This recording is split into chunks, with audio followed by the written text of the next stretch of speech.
નમસ્કાર વિદ્યાર્થી મિત્રો, પ્રકરણ 6 ભાગ 1 માં શીખવેલી બાબતોને તમે બરાબર તૈયાર કરેલી હશે। આજે ભાગ 2 માં આપણે સમપ્રમાણતાનું પ્રમેય શીખવું છે। સમપ્રમાણતાના પ્રમેયની સાબિતી આપણે આ વર્ષના અભ્યાસક્રમમાંથી રદ કરેલી છે, પણ એની પ્રતિજ્ઞા સ્વાધ્યાય 6.2 માટે ખૂબ જરૂરી છે। પ્રમેય 6.1 સમપ્રમાણતાનું પ્રમેય, જેને થેલ્સનું પ્રમેય પણ કહેવાય, એને સમજવાનો પ્રયત્ન કરીએ। જો ત્રિકોણની કોઈ એક બાજુને સમાંતર દોરેલી રેખા, આ ત્રિકોણ છે અને ત્રિકોણની આ ત્રણ બાજુઓ છે, આ ત્રણ બાજુઓ પૈકી કોઈ એક બાજુને આપણે સમાંતર રેખા દોરવાની છે। આપણી પાસે BC છે, આ BC ને આપણે સમાંતર રેખા અહીંયા દોરીએ, BC ने समांतर रेखा DE नाम आपीए तो त्रिकोण ABC ની બાજુ આ BC ને સમાંતર દોરેલી રેખા DE, એ દોરેલી રેખા બાકીની બે બાજુઓને, આ બાજુને સમાંતર રેખા દોરી એટલે આ બે બાકીની બાજુઓ છે ત્રિકોણ ABC ની, એ બે બાજુઓને ભિન્ન બિંદુઓમાં છેદે તો આ BC ને સમાંતર દોરેલી રેખા એ AB ને D માં છેદે, AC ने E માં છેદે તો તે બાજુઓ પર કપાતા રેખાખંડો, આ બે બાજુઓ છે AB અને AC, એની ઉપર બે રેખાખંડો બને। AB ઉપર એક રેખાખંડ બન્યો AD અને બીજો બન્યો DB। આ બાજુ AC પર એક રેખાખંડ બન્યો AE અને બીજો રેખાખંડ બન્યો EC। રેખાખંડો બાજુઓનું સમપ્રમાણમાં વિભાજન કરે છે અને ટૂંકમાં સમજવું તેવું કહી શકાય કે આ BC ને આપણે જ્યારે DE સમાંતર રેખા દોરીએ ત્યારે આ બેનો ભાગાકાર એટલે કે ગુણોત્તર જેટલો જ થાય એટલો જ આ બે રેખાખંડોનો ગુણોત્તર થાય, એટલે કે AD છેદમાં DB જેટલો થાય એટલો જ AE છેદમાં EC થાય। અહીંયા નોંધેલું છે, જુઓ, AD છેદમાં DB બરાબર AE છેદમાં EC, AE છેદમાં EC। ફરીથી આપણે વાતને સમજી લઈએ કે એક બાજુને સમાંતર દોરેલી રેખા આ બે બાજુઓને જ્યારે બે ભિન્ન બિંદુમાં છેદે ત્યારે આ કપાતા રેખાખંડો આ બે બાજુઓનું સમાન ગુણોત્તરમાં વિભાજન કરે। એટલે કે જ્યારે બાજુ સમાંતર હોય, આ બાજુની કોઈ રેખા સમાંતર હોય ત્યારે આ બેનો ભાગાકાર સરખો થાય। એનો પ્રતિપ્રમેય શું કહે છે કે જો આ બેનો ભાગાકાર સરખો થાય તો આ બાજુને આ રેખા સમાંતર, સમજાય છે? આને જ્યારે આ સમાંતર રેખા દોરીએ ત્યારે આ બેનો ભાગાકાર સરખો થાય, એમ જો આ બે બાજુઓનો ભાગાકાર સરખો થાય તો આ બે રેખાઓ સમાંતર થાય। આના આધારે આપણે સ્વાધ્યાય 6.2 ને શીખવાનો છે। સ્વાધ્યાય 6.2 અહીંયા બે આકૃતિઓ આપેલી છે। પહેલી આકૃતિમાં EC શોધવાનો છે, આ EC શોધવાનો છે। બીજી આકૃતિમાં AD શોધવાનો છે, આ AD શોધવાનો છે। તો આપણે શીખ્યા કે આ BC ને આ રેખા સમાંતર છે એટલે આ બે રેખાખંડોનો ગુણોત્તર જેટલો થાય એટલો જ આ બે રેખાખંડોનો ગુણોત્તર થાય। અહીંયા શીખ્યા આપણે। તો પ્રશ્ન નંબર 1 સોલ્વ કરીએ તો AD છેદમાં DB બરાબર AE છેદમાં EC। કિંમત મૂકી, AD ની કિંમત છે 1.5 તો AD ની કિંમત 1.5, DB ની કિંમત 3, AE ની કિંમત 1, નીચે EC તો આપણે શોધવો છે, ચોકડી ગુણાકાર કરવો છે। EC નો 1.5 સાથે ગુણાકાર, 1.5 ગુણ્યા EC, આ 3 નો 1 નો ગુણાકાર 3 ગુણ્યા 1 એટલે 3। EC શોધવો છે એટલે 1.5 3 ની નીચે જાય, 3 ના છેદમાં 1.5। આપણે જાણીએ છીએ પોઈન્ટ પછી એક આંકડો છે એટલે એનો દશકો ઉપર જશે તો બનશે, આનો દશકો ઉપર જાય તો 30 થઈ જાય, નીચે 15, 30 ને 15 વડે ભાગીએ એટલે 2 તો આપણને આ EC મળશે 2। એ જ પ્રમાણે બીજી આકૃતિમાં એ જ થશે, કારણ કે આ BC ને સમાંતર DE છે એટલે આ બેનો ભાગાકાર સરખો થાય। AD છેદમાં DB બરાબર AE છેદમાં EC, AE છેદમાં EC। કિંમત મૂકીએ AD શોધવો છે DB 7.2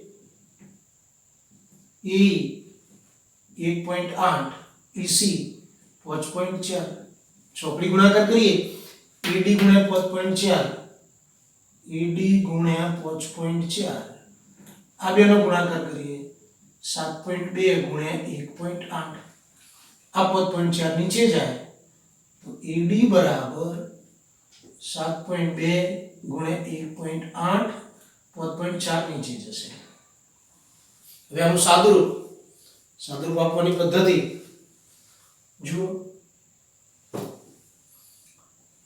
અહીંયા 7.2 અહીંયા 5.4 અહીંયા પોઈન્ટ પછી એક ઓકળો હિલનો દસકો નીચે આવે અહીંયા પોઈન્ટ પછી ઓકળો હિલનો દસકો ઉપર જાય તો એક એક પોઈન્ટ દૂર થશે આનો દસકો નીચે આવે આનો દસકો ઉપર જાય 10 10 ઉડી ગયા એટલે અહીંયા થઈ ગયા 72 નીચે થઈ ગયા 54 અહીંયા વધ્યા 1.8 હવે 72 આપણે એનું સાદુરૂપ આપી શકીએ જુઓ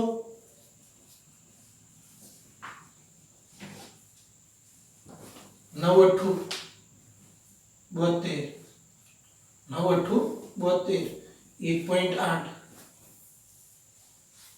કહી શકશું ને આપણે 54 9 સગ 54 9 9 ઉડી ગયા ઉપર શું વધ્યું આપણી પાસે 8 અહીંયા 1.8 છે 6 ના ઘડિયામાં આવે તો 6 તરી 0.3 તો અહીંયા 8 અહીંયા 0.3 બેનો ગુણાકાર કરીએ 8 તરી 24 1 પોઈન્ટ કાપી લઈએ તો 2.4 થશે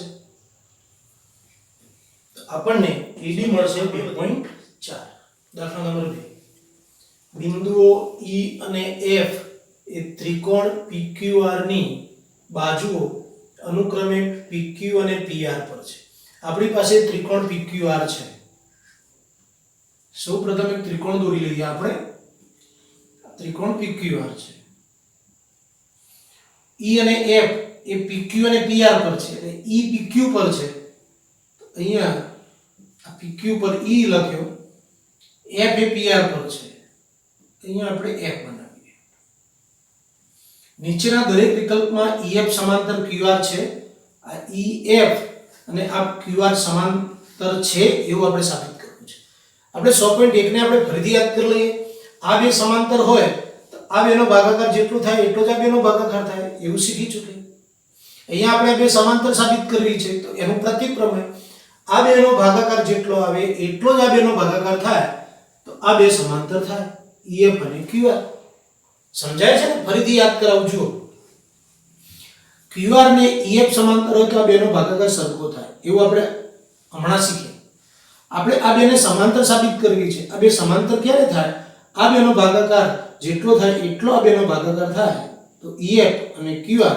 એકબીજાને સમાંતર છે અહીં આપણને રકમમાં PE 3.9 આપ્યો છે PE 3.9 EQ 3 EQ 3 છે PF 3.6 આ PF 3.6 FR 2.4 આ 2.4 છે પહેલા આ બેનો ભાગાકાર કરી લઈએ પછી આ બેનો ભાગાકાર કરી લઈએ બંનેના ભાગાકાર સરખા આવે તો આ અને સમાંતર છે એવું કહી શકાય સૌપ્રથમ આપણે PE છેદમાં EQ કરીએ તો PE છે આપણી પાસે 3.9 EQ છે 3 જો આનો દસકો નીચે આવે એમ ના કરવું હોય તમે સીધો 3.9 નું 3 વડે ભાગાકાર કરી દો તો 3.9 ભાગ્યા 3 કરીએ 3 એકા 3 ઉપરથી 9 લાવે 3 તરી 9 1 પોઈન્ટ કાપીએ તો આનો જવાબ આવશે 1.3 મતલબ 13 નીચે 10 આનો જવાબ આટલો મળશે હવે આ બાજુનો ગુણોત્તર કરીએ PF છેદમાં FR તો PF 3.6 અને FR 2.4 જો આનો દસકો નીચે લાવીએ આનો દસકો ઉપર જાય 10 10 ઉડી ગયા એટલે આપણી પાસે વધશે 37/24 હવે આના ભાગ પાડી દઈએ નવમા ધોરણમાં ભાગ પાડવાની પદ્ધતિ આમ જાણીએ છીએ આપણે 2 ભાગો 3 ભાગો 5 ભાગો તો 37 ના ભાગ પાડીએ 2 દુ 4, 4 તરી 12, 12 તરી 36, 24, 2 દુ 4, 4 દુ 8, 8 તરી 24. સરખી સરખી સંખ્યાઓ આપણે ઉડાડી દઈએ તો ઉપર વધે 3, નીચે 2. હવે આ 13 દશાંશ આવ્યો અને આ 3 દૂત્યાંશ આવ્યો. આ બે સરખા નથી. આ બે સરખા હોય તો જ QR અને EF સમાંતર થાય. પણ આ બે સરખા નથી તો આપણે એવું લખી શકીએ કે PE સમાન છેદમાં EQ બરાબર PF છેદમાં FR. સરખા નથી એટલે નોટ ઇક્વલ ટુ. બે સરખા નથી. હવે આ બે સરખા નથી. આ બેનો ભાગાકાર અને આ બેનો ભાગાકાર સરખા નથી. માટે EQ અને QR સમાંતર નથી. EQ અને QR સમાંતર નથી. અથવા તમે અહીંયા આમ પણ લખી શકો, આવું પણ લખી શકો તમે, આવું લખી શકાય. પણ આપણે બંને લખવાની જરૂર નથી, સમાંતર નથી. બીજો આકૃતિ તો એ જ આપણે દોરવાની છે, એ જ આકૃતિનો ઉપયોગ કરવાનો છે. PQR અહીંયા E, અહીંયા F, PE 4, QE 4.5, 4.5, PF 8 અને RF 9. આ 9 છે. પહેલા બેનો ગુણોત્તર મેળવી લઈએ. PE છેદમાં EQ, PE છેદમાં EQ જવાબ મેળવીએ તો PE 4 છેદમાં EQ 4.5. હવે પોઈન્ટ પછી એક આંકડો છે એટલે એનો દસકો ઉપર લઈ જઈએ તો 4 દસકો ઉપર ગયો, આનો દસકો ઉપર ગયો એટલે આમ બનશે નીચે 45. જો 10 ના ભાગ પાડીએ 2 પંચું 10, 45, 9 પંચું 45, 5 5 ઉડી ગયા તો ઉપર 4 દુ 8, નીચે 9. આના છેદ ઉડતા નથી એટલે 8 ના છેદમાં 9. હવે આનો ભાગાકાર કરીએ. PF છેદમાં FR. જો PF 8 અને FR 9, જો બે સરખા આવી ગયા. PE છેદમાં EQ નો જવાબ મળે છે 8 છેદમાં 9. PF છેદમાં FR નો જવાબ પણ મળે છે 8 છેદમાં 9. એટલે બંનેના ગુણોત્તર કે બંનેના ભાગાકાર સરખા આવે છે. માટે આ બે સમાંતર છે. EF સમાંતર QR. માટે EF સમાંતર QR છે. એ પ્રમાણે સ્વાધ્યાય 6.2 નો બીજાનો ત્રીજો ટોપિક આપણે જાતે એને સોલ્વ કરવાનો પ્રયત્ન. આગળનો મુદ્દો છે આપણો ત્રિકોણની સમરૂપતાનો સિદ્ધાંત. આપણું પ્રકરણ 6 સમરૂપતાના સિદ્ધાંત પર ટકેલું છે. આપણે એકરૂપ આકૃતિઓ અને સમરૂપ આકૃતિઓનો ખ્યાલ મેળવ્યો. જે બે આકૃતિઓના આકાર અને કદ સરખા હોય એ આકૃતિઓને એકરૂપ આકૃતિઓ કહેવાય. જે બે આકૃતિઓના આકાર સરખા હોય પણ કદ સરખા ન હોય એવી આકૃતિઓને સમરૂપ આકૃતિઓ કહેવાય. એ પછી આપણે શીખ્યા હતા સમરૂપ ત્રિકોણો. તો સમરૂપ ત્રિકોણોમાં આપણે ભાગ 1 માં એક વાતને બરાબર યાદ કરી દે કે બે ત્રિકોણો આપ્યા હોય, એ બે ત્રિકોણમાં અનુરૂપ ખૂણા સમાન હોય. યાદ રાખવા જેવું છે. બે ત્રિકોણોમાં અનુરૂપ ખૂણા સમાન હોય અને અનુરૂપ બાજુનો ગુણોત્તર સમાન હોય. અનુરૂપ બાજુનો ગુણોત્તર સમાન હોય એટલે કે બાજુઓ સમપ્રમાણમાં હોય તો એ બે ત્રિકોણો સમરૂપ છે કહી શકાય. સમરૂપ ત્રિકોણની વ્યાખ્યા અનુસાર ત્રિકોણ ABC અને ત્રિકોણ DEF એ સંગતતા ABC સંગતતા DEF માટે સમરૂપ થાય, બે ત્રિકોણો સમરૂપ થાય એ માટે બે શરતોનું પાલન થવું જરૂરી છે. પહેલી શરત અનુરૂપ ખૂણા સમાન થાય. તો અહીંયા આ A ને અનુરૂપ ખૂણો D છે તો પહેલા ખૂણાની શરત લખીએ. ખૂણો A બરાબર ખૂણો D. B ને અનુરૂપ ખૂણો E છે એટલે ખૂણો B બરાબર ખૂણો E. ખૂણા C ને અનુરૂપ ખૂણો F છે ખૂણો C બરાબર ખૂણો F. અનુરૂપ ખૂણા સમાન થયા. બીજી શરત અનુરૂપ બાજુઓનો ગુણોત્તર સમાન. તો AB છે, AB ને અનુરૂપ બાજુ DE થાય. હવે આપણે એનો ગુણોત્તર કરવાનો છે, તો AB છેદમાં DE ગુણોત્તર સમાન છે એટલે વચ્ચે બરાબર લખીએ. BC છેદમાં EF, BC છેદમાં EF અને AC છેદમાં DF, AC છેદમાં DF. જો આ બે શરતોનું પાલન થતું હોય તો એ બે ત્રિકોણો સમરૂપ છે એવું આપણે કહી શકીએ. જો આ શરતોનું પાલન થતું હોય તો સંકેતમાં ત્રિકોણ ABC સમરૂપ ત્રિકોણ DEF લખી શકાય. આપણે આ સંકેત સંગતતા માટે વાપરીશું અને આ સંકેત આપણે સમરૂપ માટે વાપરીશું. જ્યારે સમરૂપનો સંકેત વાપરવો ત્યારે બંને બાજુ આપણે ત્રિકોણનું ચિહ્ન કરશું. જ્યારે સંગતતાનો સંકેત વાપરવો ત્યારે આપણે ત્રિકોણનો સંકેત વાપરતા નથી. આગળ વધીએ.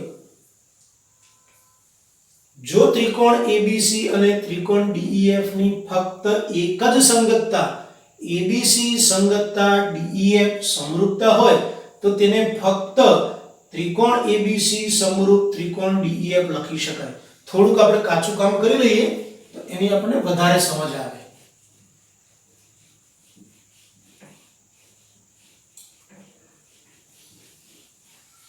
શું કહે છે? ABC સંગતતા DEF છે, આપણી પાસે આમ છે.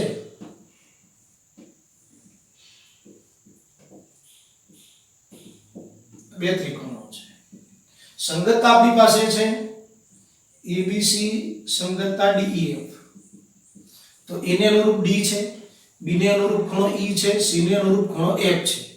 AB ને અનુરૂપ બાજુ DE છે, BC ને અનુરૂપ બાજુ EF છે અને AC ને અનુરૂપ બાજુ DF છે. જો આ સંગતતા હોય તો તેને આપણે આમ જ લખી શકીએ ABC સમરૂપ ત્રિકોણ DEF. આમ જ લખી શકાય. આપણે આવું ન લખી શકીએ કે ABC સમરૂપ ત્રિકોણ FDE. આવું ન લખી શકીએ. કેમ ન લખી શકીએ? A ને અનુરૂપ ખૂણો D છે. જો આવું લખીએ તો A ને અનુરૂપ ખૂણો F થઈ જાય, B ને અનુરૂપ ખૂણો D થઈ જાય, C ને અનુરૂપ ખૂણો E થઈ જાય. આપણે ન લખી શકીએ. પણ ક્યારે લખી શકીએ? આ પ્રથમ જે ત્રિકોણ છે એના શિરોબિંદુના ક્રમમાં ફેરફાર કરીએ. આપણી પાસે જે સંગતતા છે એ સંગતતાના આધારે જ આપણે આ બે ત્રિકોણો સમરૂપ બતાવી શકીએ. આપણે આમ ન લખી શકીએ. પણ એવું લખી ક્યારે શકીએ? આ પ્રથમ જે ત્રિકોણ છે એના શિરોબિંદુ, આ શિરોબિંદુ છે, એનો ક્રમ જો આપણે બદલીએ અને એ જ પ્રકારનો ક્રમ બીજા ત્રિકોણમાં બદલીએ તો લખી શકાય. કેવી રીતે? જુઓ.